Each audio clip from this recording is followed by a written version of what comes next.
My name's Paul Vickers. I'm a writer, entertainer, a songwriter, and an entertainer. Being a frontman in a band, really, is my main choice of artistic expression, I suppose. What I do is certainly not a classic cabaret show in the, showing a bit of leg, wearing suspenders and sort of dangling from the chandelier kind of style.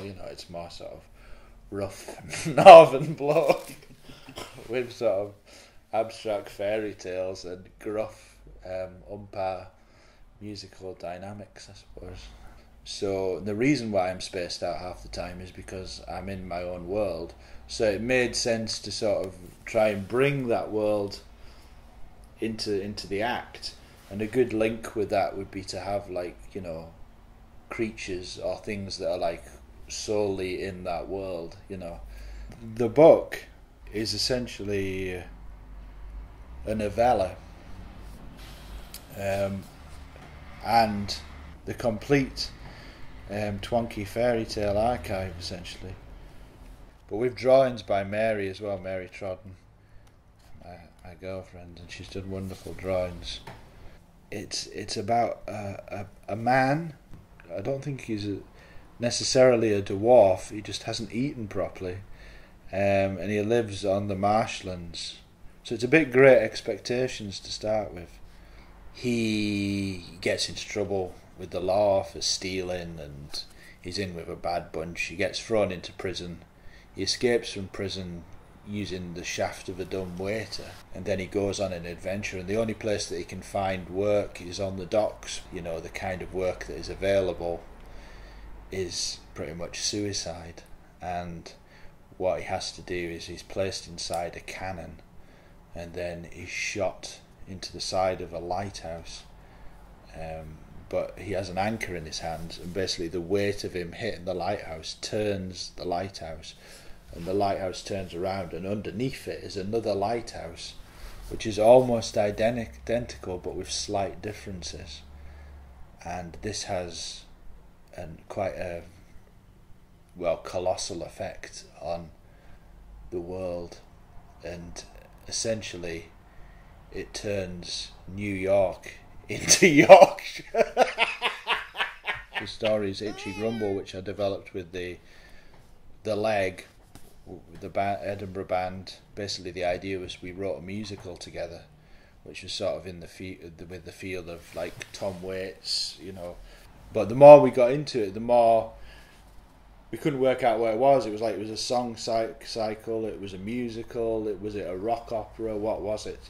But basically originally we were trying to tell the story of Itchy Grumble, which is the main character of the book, through a series of songs, which works well as an album, but it was difficult to get the whole story across.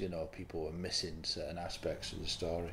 So I thought I'll write this up as a novel and see how it goes.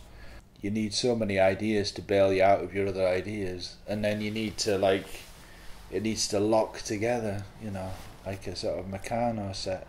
You wait for 6 weeks, and then all of a sudden you get the idea that unlocks why you were thinking of doing that. I'm very much a believer of, as an artist, working on what you're most excited about first, which is a bit like eating your dessert before your savoury, if you know what I mean. Although I prefer savoury, so I'd eat maybe 2 savouries.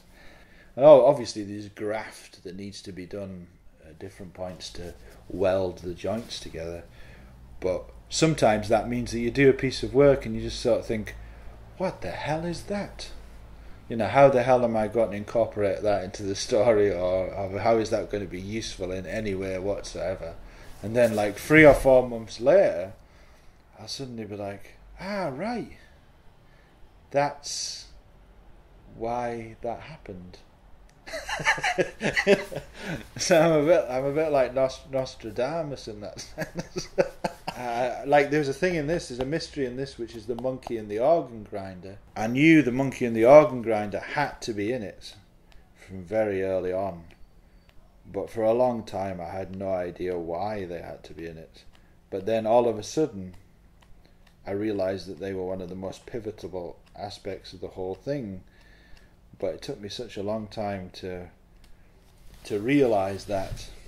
Because the thing that I like about a lot of art, I always like the little mysterious bit in something.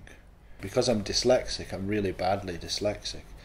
I go into a room, preferably when no one else is in the house, and then I improvise talking and record myself doing it, like a schizophrenic or something, for as long as I can handle, and doing different voices, different characters, and then I go over that and see if there's anything in it worth keeping.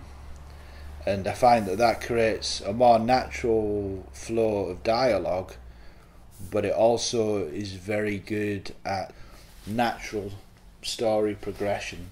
Then I had weeks and weeks of just typing that all in, and then weeks and weeks of just saving it down and, you know, chopping bits off and refining it to a point where it was, you know, an acceptable body of work. It does feel like a real triumph, because I never thought I would be able to do it. And it's a book, you know, so it's old school. I've written a book. You know, it's not one of these pop albums.